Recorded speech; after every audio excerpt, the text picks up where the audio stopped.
इस कार्यक्रम को जॉय स्माइल मिनिस्ट्रीज के मित्रों और भागीदारों द्वारा संभव बनाया गया है। परमेश्वर आपसे प्रेम करते हैं आपकी हर स्थिति में।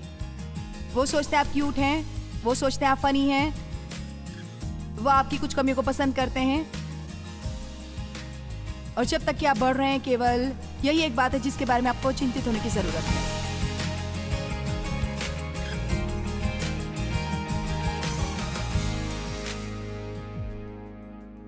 मैं प्रार्थना करती हूँ कि आपके दिन वचन समृद्ध और सामर्थी होगा, और ये कि कोई होगा जिसको आपको सुनने की जरूरत है, आपको घर भेजे कुछ और चीजों का सामना करने के लिए तैयार करके जिनसे आपको निपटने की जरूरत है, पर उसे इस तरह से करे जैसे यीशु चाहते हैं कि आप करें। तो आज हम बात करने वाले उन तरीकों के बारे में जिनसे आप अपना समय जाया करने से बच सकते हैं। हमारे बस इतने ही समय की व्यवस्था होती है, और आप जितने उम्र दराज होते जाते हैं, आप समय के बारे में उतना ही अलग तरह से सोचने लगते हैं। और जिस समय तक आप अपना 3/4 जीवन जी चुके हैं, या अपना 2/3 जीवन, या जो कुछ भी, आप इस मुकाम पर आ जाते हैं जहां आप समय गंवाना नहीं चाहेंगे। यदि कुछ बातें हैं जो आप करना चाहते हैं तो आप कर लेंगे। खैर, मैं अवश्य ये सुझाव देना पसंद करूंगी कि आप अभी अपना समय ज़ाया न करें, तब भी नहीं जब आप अपने 20वें या 30वें साल में होते हैं। पर यह सचमुच आपके लिए महत्वपूर्ण हो जाता है जितना ज़्यादा आप उम्र में बढ़ते जाते हैं। और शायद अब आप 20 के हों, एक दिन आप 70 या 80 के होंगे, और ये अद्भुत तेज़ी से होगा, आपकी सोच से कहीं ज़्यादा तेज़ रफ्तार से। और मेरा मानना है कि समय एक बहुत ही कीमती वरदान है, और समय या तो व्यर्थ गवा सकते हैं या आप इसे बुद्धिमानी से इस्तेमाल कर सकते हैं। पर जिस पर भी आप अपना समय बिताते हैं, एक बार जब आप इसे बिता दें तो आप इसे वापस नहीं पा सकते। अब भी मैं चाहती हूं कि आप इस पर गंभीरता से सोचें।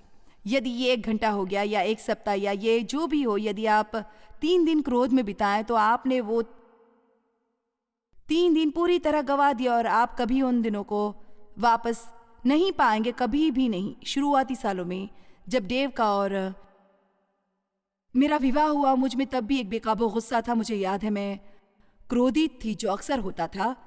वो था, मेरा मतलब है, मैं ऐसे ही माहौल में पली बढ़ी थी। मैंने अपने पिता को इसी रूप में देखा, हर चीज से निपटते हुए। वो बस गुस्से में आ जाते और गुस्से में बने रहते जब तक कि उनकी मर्जी पूरी नहीं होती।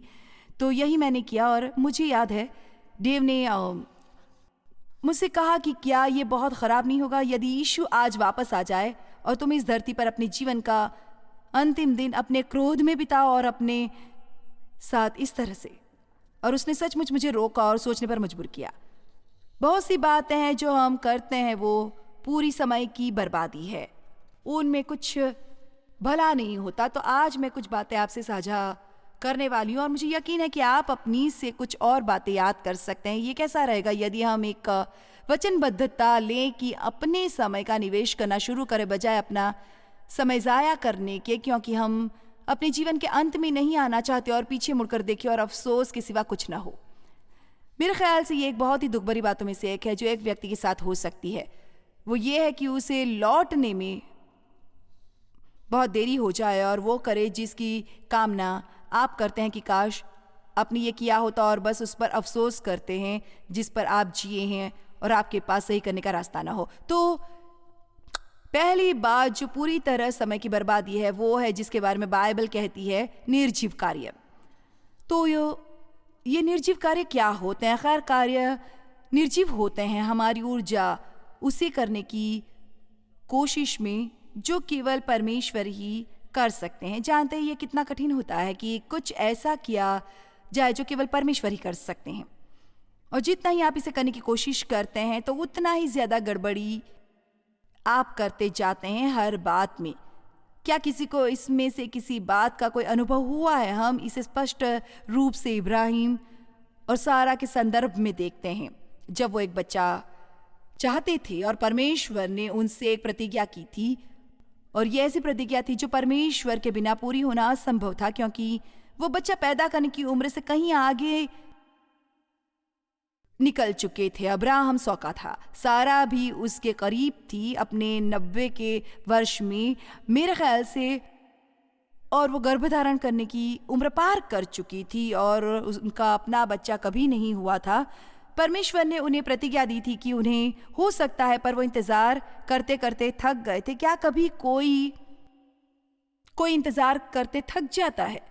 तो वो इंतजार करते करते थक गए और उन्हें सूझा, खैर सारा को सूझा, पर ये इतनी ही इब्राहिम की भी गलती थी क्योंकि वो उसके कहने पर चला। कई बार आपको ज़रूरत होती है औरत के कहने पर चलने की, पर कई बार आपको नहीं कहने की ज़रूरत होती है क्योंकि कई बार हम थोड़े जज्बाती हो जाते हैं। तो मेरे ख्याल से किसी विशेष दिन सारा बस इंतज़ार करते सचमुच थक गई और उसे एक कमाल की तरकीब सूझी। जानते हैं वो कमाल की तरकीब क्या थी? ये उस तरह की बातें हैं जिसे आप कहते हैं यही है जो मैं करूंगी और ये कारगर होगा, हाँ बस यही। और फिर हम यही कहते हैं, हाँ, ये परमेश्वर चाहते हैं। जानते परमेश्वर ज़रूरत हमारे विचारों के जरिए हमसे बात करते हैं, पर हर वो विचार जो आपको आता है वो परमेश्वर का नहीं होता। तो कुछ चीज़ों को आपको दरकिनार करना चाहिए और परमेश्वर की बात सुनने की कोशिश करें। तो उसे ये कमाल की तरकीब सूझी थी कि वो अपनी दासी को अपने पति को देगी कि वो उसकी दूसरी पत्नी हो। आप में से कितने ये पहले जानते थे? ये बेवकूफ़ी थी। मेरा मतलब है वो मुसीबत को ही बुलावा देना था इससे पहले कि वो शुरू भी हो सके और वो दासी बच्चे पैदा कर सके। तो वो चाहती थी कि उसका पति उस दासी के साथ यौन संबंध बनाए और वो गर्भवती हो जाए और फिर वो उस बच्चे को अपना नाम देगी। खैर इसलिए इब्राहिम ने सुना जो उसने कहा और इसे किया और यकीनन वो गर्भवती हुई। खैर जैसे ही वो गर्भवती हुई तो उसका सारा के प्रति रवैया खराब हो गया। ना ना ना, मैं गर्भवती हूँ, नहीं नहीं नहीं नहीं नहीं, मैं गर्भवती हूँ और तुम नहीं हो। मुझे पता नहीं कि क्या ठीक करना था, वैसा रवैया खराब था। फिर सारा को गुस्सा आ गया क्योंकि हाजिरा का बुरा रवैया था। उसे बच्चा हुआ और उसके बाद सारा और हाजिरा की कभी निभ न सकी। और फिर सारा इब्राहिम के पास गई और वो चाहती थी कि जाए और हाजिरा से निपटे और उसने कहा तुम उससे निपटो, ये तुम्हारी समस्या। और उसने कहा नहीं तुम निपटो। उसने इसका दोष इस पर लगाया और उसने उस पर लगाया और अंत में ये बन गया एक बहुत बड़ा गड़बड़ घोटाला। खैर हम उनकी गवाही पढ़ सकते हैं और कह सकते हैं क्या मूर्खता थी, पर हम में से कितने यही बात दिन ब दिन करते हैं। जब हम कुछ चाहते हैं तो हम हज़ारों अलग अलग तरीके ढूंढ सकते हैं उसे करने के और सोच सकते हैं कि ये सब परमेश्वर के तरीके हैं। निर्जीव कार्य वो कार्य होते हैं जो काम नहीं करते। मैंने सीख लिया कि कैसे उसे पहचानना है जब मैं स्थिति में हूँ जिसे बाइबल कहती है शरीर के काम। शायद हर बार इसे न पहचान पाऊँ, शायद मैं उसे इतना जल्दी ना पहचान पाऊँ जितनी जल्दी पहचानना चाहिए। पर एक बात जो हुई जब आप शरीर के कार्यों में हैं तो ये है क्योंकि वो काम नहीं करते तो आप हताश हो जाते हैं। आपको ऐसा लगता है कि आप धकेल रहे हैं, हमेशा धकेल रहे हैं किसी चीज़ को कारगर करने की कोशिश करते हुए जो काम नहीं कर रहा। मैं आपको एक उदाहरण दूंगी। वो व्यक्ति जिससे आपकी शादी हुई है उसे बदलने की कोशिश के बारे में आप क्या कहेंगे? आपके लिए ये कितना काम करता है?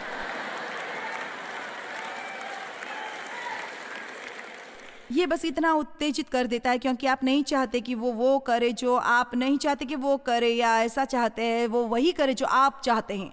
तो आप हर किस्म के तरीके ढूंढने की कोशिश करते हैं कि आप उन्हें बरगला सके या आप उन्हें बाध्य कर सके कि अपना इरादा बदल दे, और आप बस बहस ही करते रह जाते हैं। और ऐसा लगता है कि जितना ज़्यादा आप उन्हें बदलने की कोशिश करते हैं उतने ही बदतर ही वो होते हैं। लोगों को पसंद नहीं आता कि उन्हें कुछ करने के लिए मजबूर किया जाए। कोई भी किसी के काबू में रहना पसंद नहीं करता। और सच तो यह है कि जब तक कि हृदय न बदल जाए तो कोई भी बदलाव वैसे भी टिकेगा नहीं। इसलिए परमेश्वरी केवल एकमात्र वो है जो हृदय को बदल सकते हैं। इसलिए परमेश्वरी केवल एकमात्र वो है जो लोगों को बदल सकते हैं। और यदि आपने इस पर गौर नहीं किया तो हम सब थोड़े बहुत अलग हैं और आप में से ज्यादातर लोग शायद शादीशुदा हैं। यदि आप शादीशुदा हैं, आप किसी ऐसे विवाहित हैं जो आपसे बिल्कुल विपरीत हैं। आमीन। मेरा मतलब है डेव और मैं नहीं हो सकते थे। कोई ऐसे दो लोग नहीं होंगे जो इतने विपरीत हो जितने डेव और मैं हूं। और हम 51 साल से शादीशुदा हैं। अब चलते चलते कुछ फैसले करने पड़े थे कि हम इन चीज़ को कारगर बनाने वाले हैं।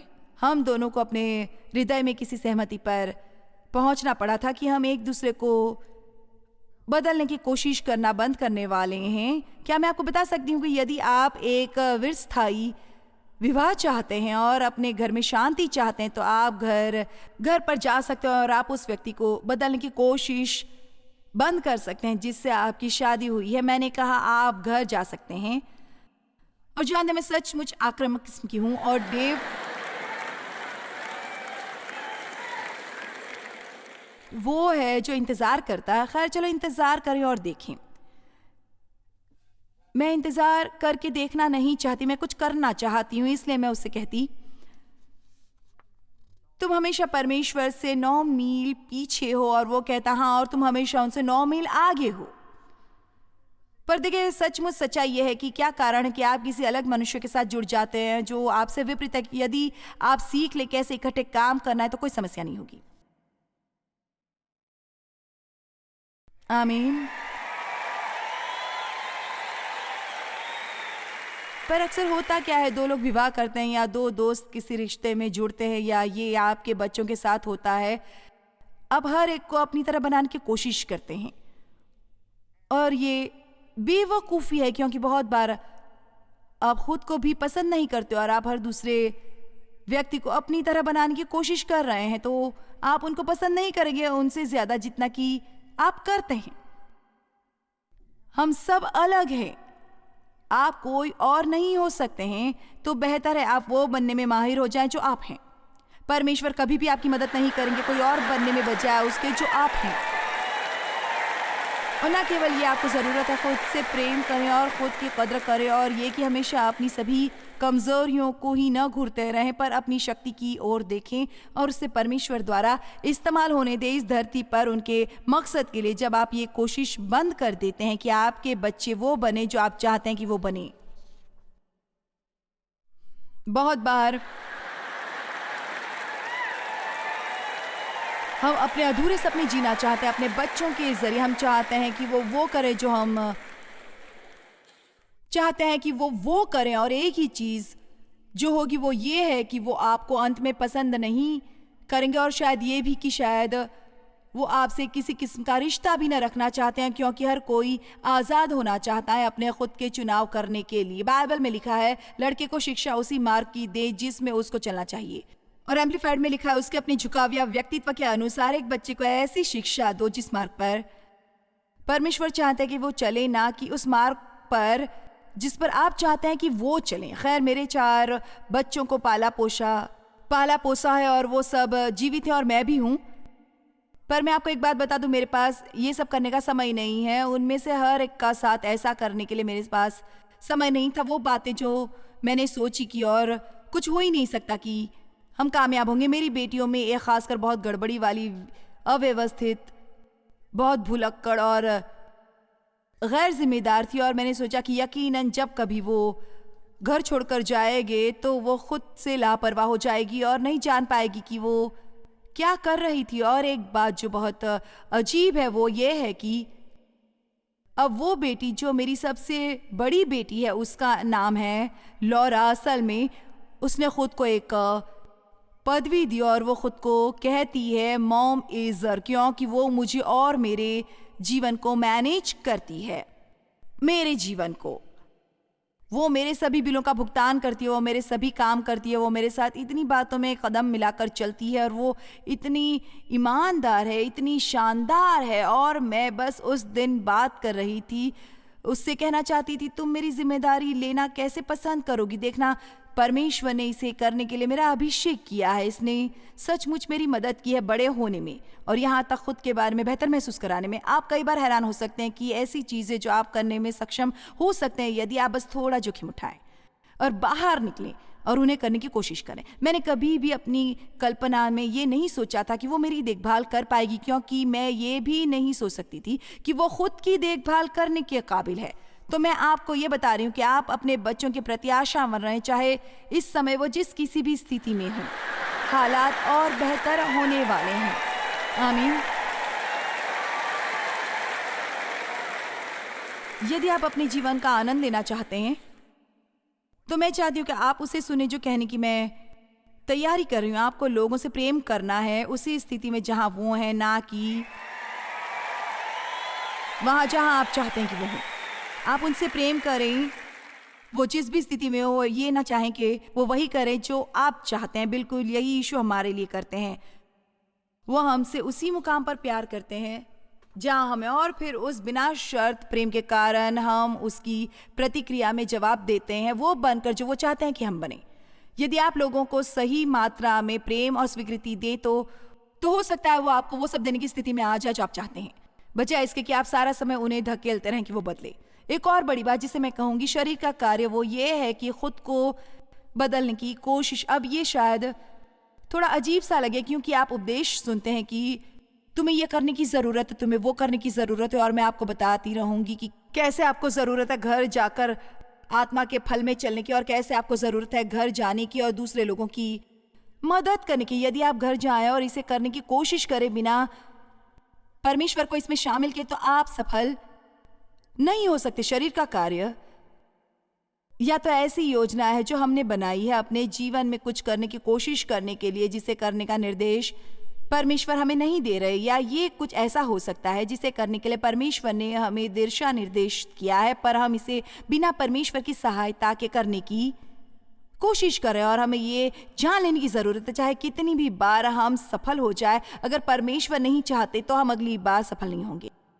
मैंने हज़ारों हज़ारों हज़ारों संदेश प्रसारित किए हैं। मैं बैक रूम में ये सोच रही थी और मैंने अभी अभी ऊंची आवाज़ में कहा, मैंने अपने जीवन में कुछ प्रचार किया है। मेरा मतलब है मैं इसे करती रही हूँ 42 साल से। तो ये ऐसा नहीं है कि जानते हैं कि मैं ये पहली बार करी, पर मैं आपको ये वादा कर सकती हूँ कि मैं यहाँ ऊपर नहीं आई बिना परमेश्वर से मांगे कि वो मेरी मदद करे। मैं परमेश्वर पर झुके बिना यहाँ बाहर नहीं आई और उन्हें ये बताऊँ कि ये पूरा फ्लॉप होगा और असफलता मिलेगी। तो चाहे आप कितना भी सोचें कि आप किसी चीज़ में बहुत माहिर हैं, बेहतरीन तरीका है अपने मुंह औंधे गिरने का कि आप ये सोचने लगे कि आप उनके बिना ये नहीं कर सकते। यूहन्ना 15 में यीशु ने कहा, मुझसे अलग होकर तुम कुछ भी नहीं कर सकते। अब इसका सचमुच ये मतलब नहीं कि हम कुछ नहीं कर सकते, पर इसका अवश्य यह मतलब है कि हम ऐसा कुछ भी नहीं कर सकते जो सचमुच सफल होगा। हम ऐसा कुछ भी नहीं कर सकते हैं जिसके बारे में हमें सच्ची शांति मिले और उसे करने में सच्चा आनंद मिले यदि उनका सहारा न हो। इसलिए मैं ये सुझाव दूंगी कि आप परमेश्वर पर झुके और आप ये सीखें कि परमेश्वर से सहायता कैसे मांगनी है, कि हर दिन तकरीबन 5000 बार परमेश्वर मेरी मदद करें। सुनिए, मैं अपने कॉन्टैक्ट लेंस भी नहीं पहन सकती बिना परमेश्वर की सहायता मांगे। आमीन। इसलिए निर्जीव कार्य ये समय की बर्बादी है, क्योंकि आप काम कर सकते हैं और ये भी कारगर नहीं होगा। जब मैंने बात की खुद को ना बदलने की कोशिश करने की, एक उदाहरण जो मेरे दिमाग में आता है वो है जब मैंने पहले उपदेश सुनने शुरू किए, जिस तरह सप्ताह आप सुन रहे हैं, और आप में से कुछ के लिए ये बिल्कुल है। आप कहते हैं इस तरह की बात तो मैंने कभी नहीं सुनी। वाह, मैं समझ गया, मैं सचमुच बहुत गड़बड़ में था, मुझे बहुत सा काम करने की ज़रूरत है जब मैं घर जाऊंगा। खैर, बात दरअसल ये है कि अगर आप बातें सुन रहे हैं और आप उन्हें अंदर जज्ब कर रहे हैं, पर आपको अभी घर जाने की ज़रूरत नहीं और कोशिश करने की कि सचमुच अच्छे बने, दयालु बने। और जानते हैं, मैंने ये सब शारीरिक रूप से किया और ये बस हास्यास्पद सा हो जाता है।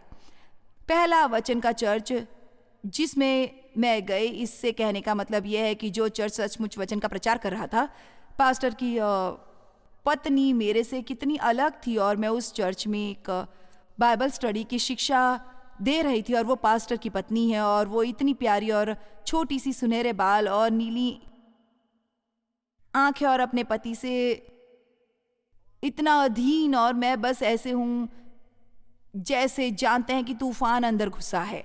और मैं ऊंची आवाज़ में बात करती हूँ और मैं नहीं चाहती कि कोई मुझे ये बताए कि मुझे क्या करना है। तो मैं सचमुच बहुत नीडर हूँ और वो सचमुच बहुत नम्र है।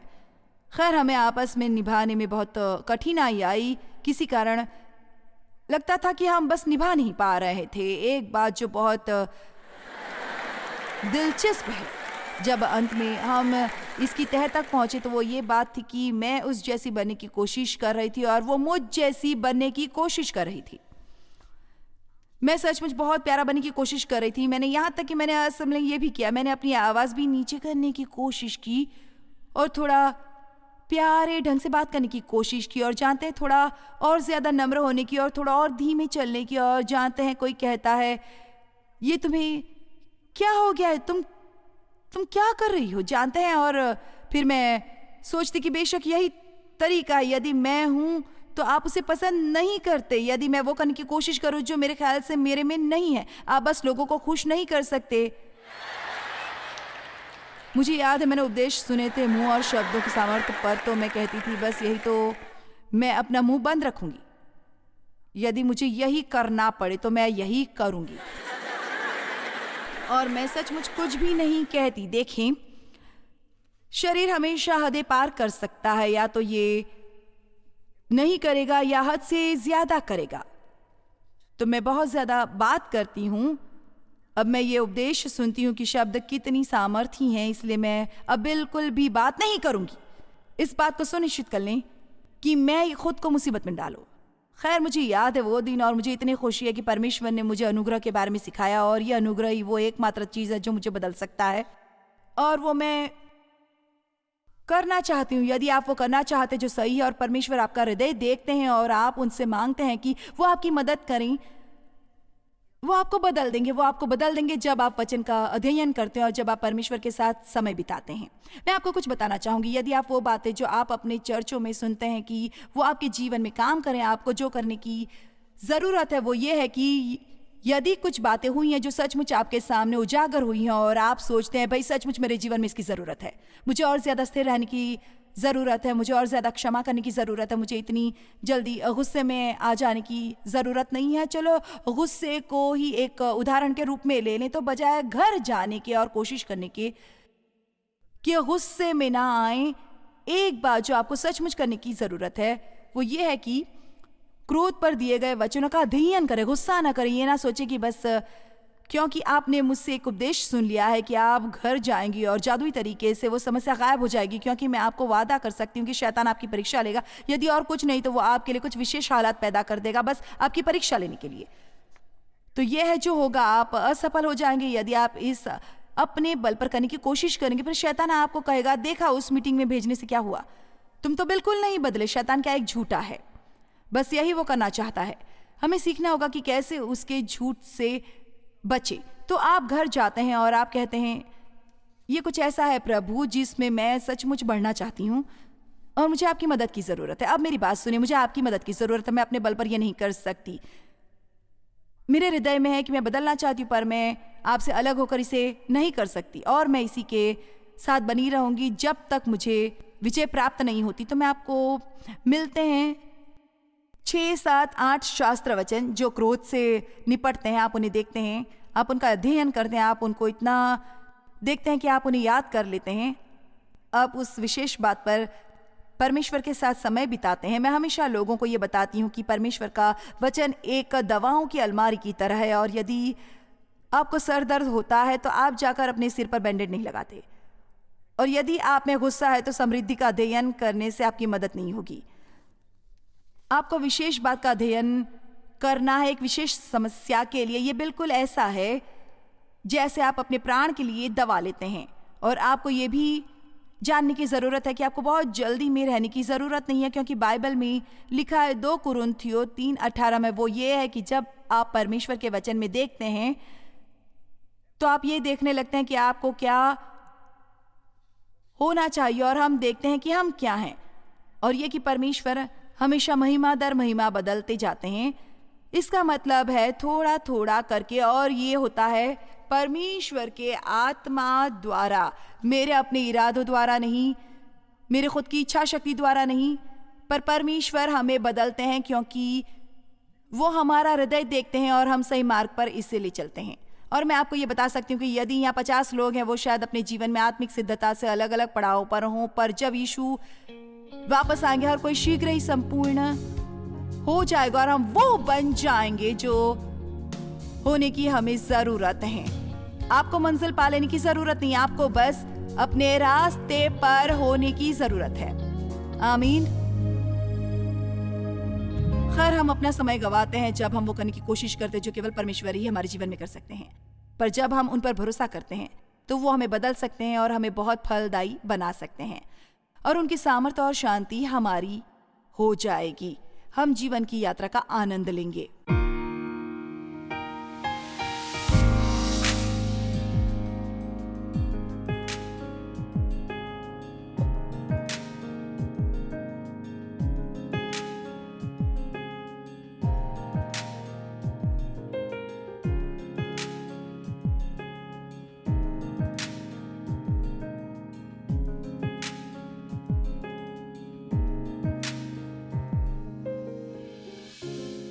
इस कार्यक्रम को जॉयस मायर मिनिस्ट्रीज के मित्रों और भागीदारों द्वारा संभव बनाया गया है।